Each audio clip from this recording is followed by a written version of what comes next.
വെറുതെ ഇരുന്നാൽ കുനിഷ്ട് വരും.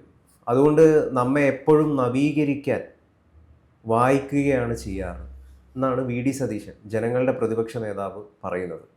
2026 കേരളം യഥാർത്ഥത്തിൽ വായിക്കാൻ ആഗ്രഹിക്കുന്ന ഒരു വാർത്തയാണ്. അത് ടീം UDF പിണറായി ഭരണം അവസാനിപ്പിച്ച് അധികാരത്തിലേറിയിരിക്കുന്നു. വി.ഡി. സതീശൻ മുഖ്യമന്ത്രിയായി സത്യപ്രതിജ്ഞ ചെയ്തിരിക്കുന്നു എന്നല്ലേ? തീർച്ചയായിട്ടും ഇന്ന് ഒരു കാര്യത്തിൽ കേരളത്തിലെ ജനങ്ങൾക്ക് യാതൊരു സംശയവുമില്ല. പിണറായി വിജയന് അധികാരത്തിൽ നിന്നും പുറത്തേക്കുള്ള വഴി ഇപ്പോൾ തന്നെ തുറന്നിട്ടിരിക്കുകയാണ്. എപ്പോൾ വേണേ അത് നിർബന്ധിതനായി തന്നെ പുറത്തേക്ക് പോകേണ്ട സിറ്റുവേഷൻ ഉണ്ടാകുമോ അതോ സ്വയം പുറത്തേക്ക് പോകുമെന്നുള്ളത് മാത്രം കാത്തിരുന്നാൽ മതി. രണ്ട് തരത്തിലാകാം. എത്ര ദുർബലമാണെന്ന് പറഞ്ഞാലും പാർട്ടിക്ക് ഒരു പരിധി വിട്ട് പിണറായി വിജയനെ സംരക്ഷിക്കാൻ പറ്റില്ല. പിണറായിയെ മുന്നിൽ നിർത്തി ഒരു യുദ്ധത്തിന് ഒരംഗത്തിന് ബാല്യമില്ല എന്ന് പാർട്ടികളെല്ലാവരും വിശ്വസിക്കുന്ന, അതായത് ഇപ്പം അത് നോക്കണമെങ്കിൽ പിണറായി വിജയൻ ദുർബലനായി എന്നുള്ളതിൻ്റെ ഏറ്റവും വലിയ തെളിവ് ഇപ്പോൾ ഇത്രയും ഗുരുതരമായ പ്രശ്നങ്ങളുണ്ടായി. ഇവിടെ ഒരൊറ്റ ആളെങ്കിലും പിണറായിയെ ഡിഫെൻഡ് ചെയ്യാനായിട്ട് മുൻകാലങ്ങളിൽ പിണറായിക്ക് വേണ്ടി കുഴലൂത്തും മീറ്ററും ഒക്കെ ആയിട്ട് നടന്ന AK ബാലൻ എന്തെങ്കിലും പറഞ്ഞിട്ടുണ്ടോ? ഓരോരുത്തരും ഓർത്ത് നോക്കാം. വിജയരാഘവൻ എന്തെങ്കിലും പറഞ്ഞിട്ടുണ്ടോ? പിണറായിക്ക് MP ജയരാജൻ എന്തെങ്കിലും പറഞ്ഞിട്ടുണ്ടോ? MP ജയരാജൻ ഇപ്പിയെക്കുറിച്ചും P ജയരാജനെക്കുറിച്ചല്ല പറഞ്ഞത്. ആരാണ് പിണറായിക്ക് വേണ്ടി സംസാരിക്കാൻ വന്നിരിക്കുന്നത്? റിയാസ് വന്നിട്ടുണ്ടോ? അതായത് പിണറായിയുടെ അധികാരത്തോട് മാത്രം അധികാരമുള്ള പിണറായിയോട് ചേർന്ന് നിന്ന് പിണറായിയുടെ ചെവി കടിച്ചിരുന്ന പലരും ഇന്ന് അവിടെ നിന്ന് മാറിപ്പോയിരിക്കുന്നു. അപ്പോൾ സ്വാഭാവികമായിട്ടും ഇപ്പോൾ തദ്ദേശ തെരഞ്ഞെടുപ്പിൻ്റെ ഫലം എന്ന് പറഞ്ഞാൽ അതുപോലും പൂർണ്ണമല്ല. അതിനേക്കാൾ കൂടുതൽ ശക്തമായ പ്രതികരണം ജനത്തിനുണ്ട്. 3% വോട്ട് കുറഞ്ഞു എന്ന് പറഞ്ഞാൽ, ഇലക്ഷനിലെ മൊത്തമുള്ള വോട്ടിൽ 3% വോട്ട് കുറവ്, വോട്ടേഴ്സിൽ കുറവ് വന്നു പറയാൻ അതിൻ്റെ അർത്ഥം ആ 3%വും വോട്ട് ചെയ്യാൻ ബോധപൂർവം വരാത്തതാണ്. അത്രയ്ക്ക് മാത്രം മനസ്സ് മടുത്ത് ഈ രാഷ്ട്രീയ രംഗത്തെ അല്ലെങ്കിൽ ഭരണരംഗത്തെ മടുത്ത് മാറി നിന്നവരാണ് അവർ. അവരോട് വോട്ട് ചെയ്യാൻ വന്നിരുന്നാൽ ഇത്രയും സീറ്റ് പോലും ഇവർക്ക് കിട്ടില്ല. കാരണം വീട്ടിലിരുന്ന സീറ്റ് മുഴുവൻ ഞങ്ങളുടെ വോട്ടല്ല, ഇവർക്ക് ചെയ്യാൻ മടിയുള്ള വോട്ടാണ്. എന്നാൽ മാറി ചെയ്യാൻ മടി ഇവരുടെ വോട്ടാണ്, പക്ഷേ മാറി കോൺഗ്രസിന് ചെയ്യാനായിട്ട് മടിയുള്ളതാണ്. പക്ഷെ നാളെ അതും മാറും. ഈ പിണറായി വിജയൻ മാറാതെയാണ് ഇനി വീണ്ടും ഇലക്ഷനിലേക്ക് പോകുന്നതെങ്കിൽ തിരിച്ചടി ശക്തമായിരിക്കും. വി.ഡി. സതീശനെ മുഖ്യമന്ത്രിയാക്കിയില്ലെങ്കിൽ UDF തോൽക്കുമോ? ഇല്ല. വി.ഡി. സതീശൻ ആകുന്നില്ല എന്നുള്ള ധാരണ വന്നാൽ ഡീമോറലൈസ്ഡ് ആവും. എന്നാലും വോട്ട് പിണറായിക്കെതിരായിട്ടുള്ള വോട്ട് പിണറായി അങ്ങനെ തന്നെ കിട്ടും. ഡീമോറലൈസ്ഡ് ആവും എന്ന് വെച്ചാൽ അവരുടെ കോൺഗ്രസ് പ്രവർത്തകരുടെ ആത്മധൈര്യത്തിന് കുറച്ച് കുറവ് വരും. ഇപ്പോൾ രാഹുൽ മാങ്കൂട്ടത്തിൻ്റെ ഇഷ്യൂ യൂത്ത് കോൺഗ്രസ് അല്ലെ ധാരണ കുറേ പ്രവർത്തകരുടെ ഇടയിൽ ഒരു നിരാശ ഉണ്ടാക്കിയായിരുന്നു അല്ലേ? അതുപോലെ തന്നെ സതീശനെ മാറ്റുന്നു എന്ന് പറയുമ്പോഴും അല്ലെ സതീശനാകുന്നില്ല എന്ന് പറയുമ്പോഴും, ഇന്നലെ സതീശൻ പറഞ്ഞ ഇൻ്റർവ്യൂവിൽ പറഞ്ഞ വേറൊരു വാക്കുണ്ട്, ത്യാഗം സഹിക്കുക എന്നുള്ള രാഷ്ട്രീയക്കാരുടെ നിഘണ്ടുവിൽ ഇല്ലാത്ത കാര്യമാണ്. ഗാന്ധി മാത്രമേ അത് പറഞ്ഞിട്ടുള്ളൂ, ഞാൻ ത്യാഗിയാണ്. ഇയാളും വേണമെങ്കിൽ അത്യാവശ്യം വന്ന ത്യാഗിയാണെന്ന് ഒരു സൂചന തരുന്നുണ്ട്. വേണമെങ്കിൽ മാറി നിൽക്കാനും കോൺഗ്രസിൻ്റെ നന്മയ്ക്ക് വേണ്ടി മാറി നിൽക്കാൻ വരെ തയ്യാറാണെന്ന് ആര് പറയുന്നു? വി.ഡി. സതീശൻ പറയുന്നു, ഇൻ്റർവ്യൂ പറയുന്നു, ഏഷ്യാനെറ്റിനോട്. വെറുതെ രഹസ്യ സംഭാഷണമല്ല. അപ്പം വി.ഡി. സതീശനെ എന്തുകൊണ്ട് പ്രൊജക്റ്റ് ചെയ്യുന്നു എന്ന് ചോദിച്ചാൽ നിലപാടുകൾ എടുത്തിട്ടുണ്ട്. അല്ല, എന്താണ് യഥാർത്ഥത്തിൽ വി.ഡിയുടെ ക്വാളിറ്റി? വി.ഡിയുടെ ക്വാളിറ്റി സമുദായ നേതാക്കളെ ഏതായാലും പരസ്യമായി പ്രീണിപ്പിക്കാൻ വേണ്ടി ഇവരുടെ എല്ലാ അരമനകളിലും NSS ഹെഡ്ക്വാർട്ടേഴ്സിലും കണിച്ചകൊളുങ്ങരെയും ഒന്നും കയറിയിറങ്ങുന്നില്ല. പണക്കാട് പോകുന്നതിനെപ്പറ്റിയാണ് തിരിച്ചു പറയുന്നതെങ്കിൽ പണക്കാട് പാർട്ടിയുടെ ഘടകകക്ഷിയാണ്. മുസ്ലിം ലീഗ് ഘടകകക്ഷിയുടെ പ്രസിഡൻറ്റിൻ്റെ വീട്ടിലാണ് പോകുന്നത്. പണക്കാട്ട് തങ്ങളുടെ വീട്ടിൽ പോകുന്നതാണ്. മറിച്ച് അങ്ങനെയല്ല. ഇവിടുത്തെ രാവിലെ തൊട്ട് വൈകുന്നേരം വരെ സമുദായ നേതാക്കളുടെ വീട്ടിൽ മാത്രം കയറി ഇറങ്ങി നടന്നാൽ തങ്ങൾക്ക് സീറ്റായി ഉറപ്പായും മന്ത്രിസ്ഥാനമായി എന്ന് വിചാരിക്കുന്ന കുറേ നേതാക്കന്മാരുണ്ട്. കോൺഗ്രസിലുണ്ട്, എല്ലാ പാർട്ടിയിലുമുണ്ട്. അവരാണ് ഇതിൻ്റെ ശാപം. പക്ഷെ അതിൽ നിന്നും വ്യക്തമായി ഒരു വെളിച്ചം തരാൻ ആർക്ക് സാധിച്ചു? സതീശന് സാധിച്ചു. ഏറ്റവും classic example Anwar Nilambur election, ക്രൂഷ്യലായിട്ടുള്ള Nilambur election. Anwar sitting MLA രാജിവെച്ചുകൊണ്ടുണ്ടായ ഇലക്ഷൻ. നാച്ചുറലായിട്ട് പ്രതിപക്ഷത്തേക്ക് സ്വീകരിക്കുകയാണെങ്കിൽ അൻവറിനെ സ്വീകരിക്കണമെങ്കിൽ സ്വീകരിക്കാം, ആരും ഒന്നും പറയാനില്ല. പക്ഷേ അവിടെ സതീശനെടുത്തൊരു നിലപാടുണ്ട്. അവിടെ കോൺഗ്രസ് തന്നെ മത്സരിക്കണം. നിലമ്പൂർ കോൺഗ്രസിൻ്റെ സീറ്റാണ്, പഴയ ആര്യാടൻ മത്സരിച്ചിരുന്ന സീറ്റാണ്. തോറ്റുപോയി എന്നുള്ള വേറെ കാര്യം. എന്നാൽ പോലും കോൺഗ്രസിൻ്റെ പ്രതാപം വീണ്ടെടുക്കണം. എന്താ സംഭവിച്ചത്?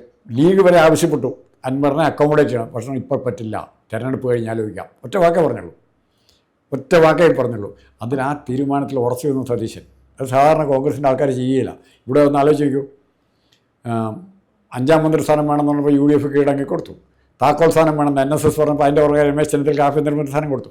അങ്ങനെ സമുദായ ഇവരുടെ തിട്ടൂരമനുസരിച്ച് മാത്രം പ്രവർത്തിച്ചിരുന്ന ഒരു കോൺഗ്രസ് നേതൃത്വത്തെ കണ്ട് മടുത്ത കോൺഗ്രസ് പ്രവർത്തകരെ സ്വാഭാവികമായിട്ടും സതീശനെ പോലെ ഉറച്ച അഭിപ്രായങ്ങളും തീരുമാനങ്ങളുമുള്ള ഒരു കോൺഗ്രസ് നേതാവിനെ അംഗീകരിക്കുന്നതിൽ അത്ഭുതപ്പെടേണ്ട.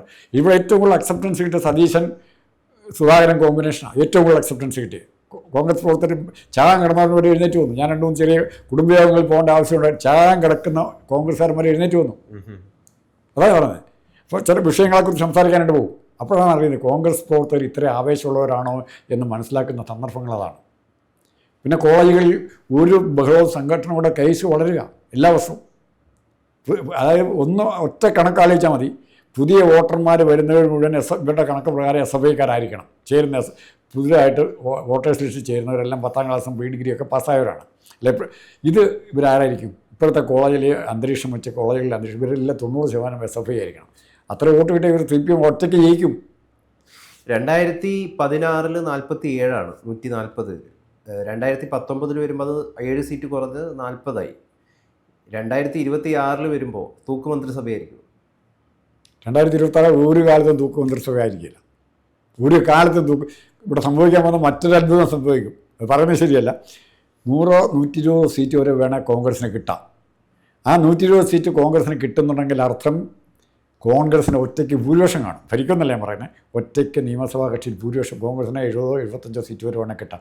പിന്നെയുള്ള മുസ്ലിം ലീഗിനുള്ള 30 സീറ്റ്, പിന്നെ ഇവർക്കുള്ള seat RSP, Kerala Congress, Joseph, വേറെ ആർക്കും അങ്ങനെ സീറ്റില്ല. ഇത്രയും കാർക്ക് സീറ്റ് കൊടുത്താൽ മതി. അപ്പോൾ വേണമെങ്കിൽ സാധ്യതയുണ്ട് കോൺഗ്രസിന് ഒറ്റയ്ക്ക് ഭൂരിപക്ഷം കിട്ടാൻ വരെ സാധ്യതയുള്ള ഒരു അന്തരീക്ഷമാണ്. പിന്നെ എന്താ കോൺഗ്രസിന് ഒറ്റയ്ക്ക് ഭൂരിപക്ഷം കിട്ടാനുള്ള അന്തരീക്ഷമുണ്ട്. അതിൻ്റെ അർത്ഥം കോൺഗ്രസ് ഒറ്റയ്ക്ക് ഭരിക്കണം എന്നല്ല പറഞ്ഞത്. മുന്നണിയായിട്ട് തന്നെ ഭരിക്കണം. പക്ഷേ കോൺഗ്രസിന് ഒറ്റയ്ക്ക് വേണമെങ്കിൽ ഭൂരിപക്ഷം കിട്ടാം. ആ രീതിയിലൊക്കെ കാര്യങ്ങൾ പോകുന്നത്. എന്തായാലും അൻവറിനെ തിരിച്ചെടുത്ത ആ ഒരു ടാക്ടിക്സ് അത് ശരിക്കും അതിശയകരമായിരുന്നു. ഭയങ്കര അത് തന്നെ മാങ്കൂട്ടത്തിൻ്റെ കാര്യം പറയുന്നത്. മാങ്കൂട്ടത്തിലും അതുപോലെ മാങ്കൂട്ടത്തിലും വരും. മാങ്കൂട്ടത്തിൽ വരുന്ന കോടതിയിൽ നിന്ന് ഒരു ശിക്ഷ ഉണ്ടാകുന്നില്ലെങ്കിൽ, ഈ കാലഘട്ടത്തിൽ മാങ്കൂട്ടത്തെ കോടതി ശിക്ഷിക്കുന്നില്ലെങ്കിൽ, പരാജയത്തിലും ഉണ്ടല്ലോ, ശിക്ഷിക്കുന്നില്ലെങ്കിൽ ഉറപ്പായിട്ടും മാങ്കൂട്ടത്തെ സ്വീകരിക്കാം. അത് ആദ്യം സ്വീകരിക്കുന്ന ആൾ സതീശനായിരിക്കും. തീർച്ചയായിട്ടും അതാണ് അതിൻ്റെ ഏറ്റവും ആദ്യം മുൻകൈ എടുക്കുന്നത് VD സതീശനായിരിക്കും. ഇവിടെ പിന്നെ തർക്കം ഉണ്ടാകാൻ പോകുന്ന ഇവരിൽ ആരും മുഖ്യമന്ത്രി സ്ഥാനം വേണ്ടെന്ന് വെക്കില്ല. അത് ജന്മത്തൊരിക്കൽ കിട്ടുന്ന കാര്യം. അതിപ്പം ഭരണപക്ഷം ഉയർത്തിവിടുന്ന ഒരു എന്താണ് ആക്ഷേപം. ഇപ്പം AI വീഡിയോകളിലൂടെയൊക്കെ പലതും ഇപ്പം VD സതീശൻ തന്നെ കഴിഞ്ഞ ദിവസം പത്രസമ്മേളനത്തിൽ പറഞ്ഞു, ഞങ്ങൾക്കെതിരെ നിരവധിയായിട്ടുള്ള, അതായത് കോൺഗ്രസ്സിൽ UDF നിരവധി ആളുകൾ മുഖ്യമന്ത്രി സ്ഥാനത്തിന് വേണ്ടിയിട്ട് എന്താണ് അടി ചെയ്യുകയാണ്, ക്രിക്കറ്റ് എന്ന് പറയുന്നത്. അപ്പോൾ അത്തരത്തിൽ AI വീഡിയോസ് പ്രചരിപ്പിക്കുന്നു. നമ്മൾ പരാതിപ്പെടാൻ വേണ്ടി പോയിട്ടില്ല. അല്ല, അതിൻ്റെ അർത്ഥം അല്ല, അത്തരം തർക്കം ഉണ്ടാകുന്നല്ലേ ഒരു സംഘടനയുടെ സജീവം. ഞാൻ മാത്രം ഒരു നേതാവ് മാത്രമേ ഉള്ളതെന്നാണ് അതിൻ്റെ അർത്ഥം തന്നെ. ഇപ്പോൾ CPM വേറൊരാളുടെ പേര് പറയാൻ നാവ് വിറയ്ക്കും. പറയും MO എന്ന് പറയും, പിണറായി വിജയന് പറയും വേറെ മുഖ്യമന്ത്രി വേണമെന്ന് പറയും. ആരാ പറയുന്നത്? അതിൻ്റെ അർത്ഥം അടിമക്കണ്ണെന്ന് പറയുന്ന വാക്കുണ്ടല്ലോ, അടിമകളായ അണികളെ വെച്ചുകൊണ്ടാണ് പാർട്ടിയും കൊണ്ടുപോകുന്നത് പിണറായി വിജയൻ പോകുന്നത്. അതെ, CPI പറഞ്ഞു പാർട്ടിക്ക് നിയന്ത്രിക്കാൻ പറ്റുന്നില്ല പിണറായി വിജയൻ. അവിടെ ഈ പറഞ്ഞ CPI ആ മുന്നണി കാണുമോ? അതൊരു ചോദ്യമായിട്ട് നമുക്ക് നിർത്താം. CPIക്ക് 5% വോട്ടല്ലേ ഉള്ളൂ. അല്ല, വോട്ടിൻ്റെ അല്ല, ചില നിയോജകമണ്ഡലം അവരുടെ കോൺസെൻട്രേറ്റഡ് വോട്ടുകളാണ്. പുനലൂർ, കൊല്ലം, തൃശ്ശൂർ ജില്ലകളിലായിട്ട് കോൺസെൻട്രേറ്റഡ് വോട്ടുണ്ട് അവർക്ക് കുറേ കോൺസ്റ്റിറ്റ്യുവൻസിയിൽ. മൊത്തം ചെതറിക്കിടക്കാൻ അവർക്ക് ഒരു സീറ്റ് പോലും മുന്നണി സംവിധാനത്തിൽ മാത്രമേ അവർക്ക് ജയിക്കാൻ പറ്റുള്ളൂ. പക്ഷേ തൃശ്ശൂർ 3-4 നിയമമണ്ഡലമുണ്ട്, കൊല്ലത്തിൽ 3-4 നിയമമണ്ഡലമുണ്ട്. ഇതിൻ്റെ ബലത്തിലാണ് അവരുടെ മൊത്തം ശക്തി. പിന്നെ അങ്ങോട്ട് നാദാപുരമൊക്കെ അങ്ങനെ മത്സരിച്ച് ജയിച്ചു. സത്യമകേരി, പന്ന്യൻ രവീന്ദ്രൻ, ബിനോയ് വിശ്വം ഇങ്ങനെയുള്ളവരെ കൊണ്ട് ജയിച്ചു എന്ന് മാത്രമേ ഉള്ളൂ. അതിനപ്പുറത്തേക്കില്ല. ഇവിടെ കേരളത്തിൽ ഫലത്തിൽ 4 രാഷ്ട്രീയ പാർട്ടിയേ ഉള്ളൂ. 1 കോൺഗ്രസ്, 2 CPM, 3 മുസ്ലിം ലീഗ്, 4 CPI. വേറെ പാർട്ടികളില്ല. KC വേണുഗോപാൽ, VD സതീശൻ, രമേശ് ചെന്നിത്തല, വേറെ ആരാ അവിടെ കൊണ്ട് നിർത്തിയതിനാ? ആന്റണിയുടെ പേര് പറയത്തില്ലേ, AK ആന്റണിയുടെ പേര് പറയത്തില്ലേ, ദിഗ്വിജയ് സിംഗ് ഏറെ പ്രായമായി കഴിഞ്ഞ് മുഖ്യമന്ത്രിയായ പാർട്ടികളാണ് മധ്യപ്രദേശിൽ. ആന്റണിക്ക് മുഖ്യമന്ത്രിയായ കുഴപ്പമില്ല. ആന്റണി വരുന്നാണോ? വന്നുകൂടായില്ല. സോണിയാഗാന്ധിയാണ് അധികാരത്തിൽ മുകളിലിരിക്കുന്നെങ്കിൽ ഇവിടെ പൊരിഞ്ഞ് അടിയാന്നിരിക്കട്ടെ, അടി ഉണ്ടാകണം. എന്നാലേ കോൺഗ്രസിൻ്റെ മിലിറ്റൻസി തെളിയിക്കണം. ആ അടി ഇവിടെ ഉണ്ടാവണമെന്നോ? അല്ല, ഇവിടെ നേതാക്കന്മാർ തമ്മിൽ ആരാണെന്നുള്ള തർക്കം നടക്കട്ടെ. അങ്ങനെയല്ലേ ആ തർക്കത്തിൽ വിജയിക്കുന്ന നേതാവാകട്ടെ, അവനെ അംഗീകരിക്കാൻ മറ്റുള്ളവർ തയ്യാറായാൽ മതി. നിയമസഭാ കക്ഷിയിലെ ഒരു മത്സരം അല്ലെങ്കിൽ മറ്റു രീതിയിലുള്ളൊരു മത്സരം നടക്കുമ്പോൾ അഭിപ്രായ വ്യത്യാസം ഉണ്ടാകണം. ആ അഭിപ്രായ വ്യത്യാസത്തിൽ ഒരാൾ കീഴടങ്ങി കൊടുക്കേണ്ടി വരും. ഒരാൾക്കല്ലേ ആകാൻ പറ്റുള്ളൂ. ആ ആളിനെ അംഗീകരിക്കാൻ മറ്റുള്ളവർ തയ്യാറായ അപ്പോൾ അതാണ് ജനാധിപത്യം. ഒരാളുടെ പേര് പറഞ്ഞ ഉടനെ കൈയടിച്ച് പാസ്സായി എന്ന് പറയുന്നതല്ല. അല്ല, ഒരാളുടെ പേര് പറയുമ്പോൾ മറ്റൊരാൾ മിണ്ടാതിരിക്കുന്നതല്ല, കൈയടിക്കണമെന്ന് പോലുമില്ല.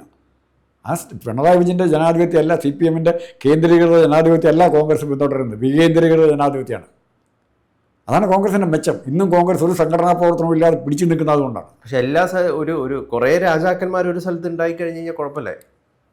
കുറേ രാജാക്കന്മാർ അവസാനം ഒരു രാജാവാകും. അത് അവിടെ കുഴപ്പം തീർന്നേ. അധികാരം പിടിച്ചിട്ട് കഴിയുമ്പോൾ ആ രാജാവ് അധികാരം നിലവില് ആരാണെന്ന് ചോദിച്ചു കഴിഞ്ഞാൽ അത് വി ഡി സതീശനാണ്. ഇപ്പം കാരണം നിലവിൽ സോഷ്യൽ മീഡിയകളിൽ നമ്മൾ ആളുകളുടെ, പ്രത്യേകിച്ചും ഞാൻ ഞെട്ടിപ്പിക്കുന്ന ഒരു കാര്യം എന്താണെന്ന് വെച്ച് കഴിഞ്ഞാൽ യുവജനങ്ങൾക്കിടയിൽ VDS എന്ന് പറഞ്ഞുകൊണ്ട് VDS ആണ് അടുത്ത മുഖ്യമന്ത്രി, അദ്ദേഹം ആയിരിക്കണം മുഖ്യമന്ത്രി. കാരണം നമുക്ക് വായനാശീലമുള്ള നിരന്തരം എന്താണ് ചിന്തകൾ മനസ്സിലേക്ക് വരാതിരിക്കാൻ വേണ്ടിയിട്ട് നിരന്തരം വായിച്ചുകൊണ്ടിരിക്കുന്ന സ്വയം നവീകരിക്കുന്ന ഒരു മുഖ്യമന്ത്രിയെ കേരളത്തിന് ആവശ്യമുണ്ട്. പ്രബുദ്ധ കേരളത്തിന് ആവശ്യമുണ്ട്. ആ ആവശ്യം നിറവേറ്റി കൊടുക്കാൻ മലയാളിക്ക് കഴിയട്ടെ എന്ന് മാത്രം പറയും.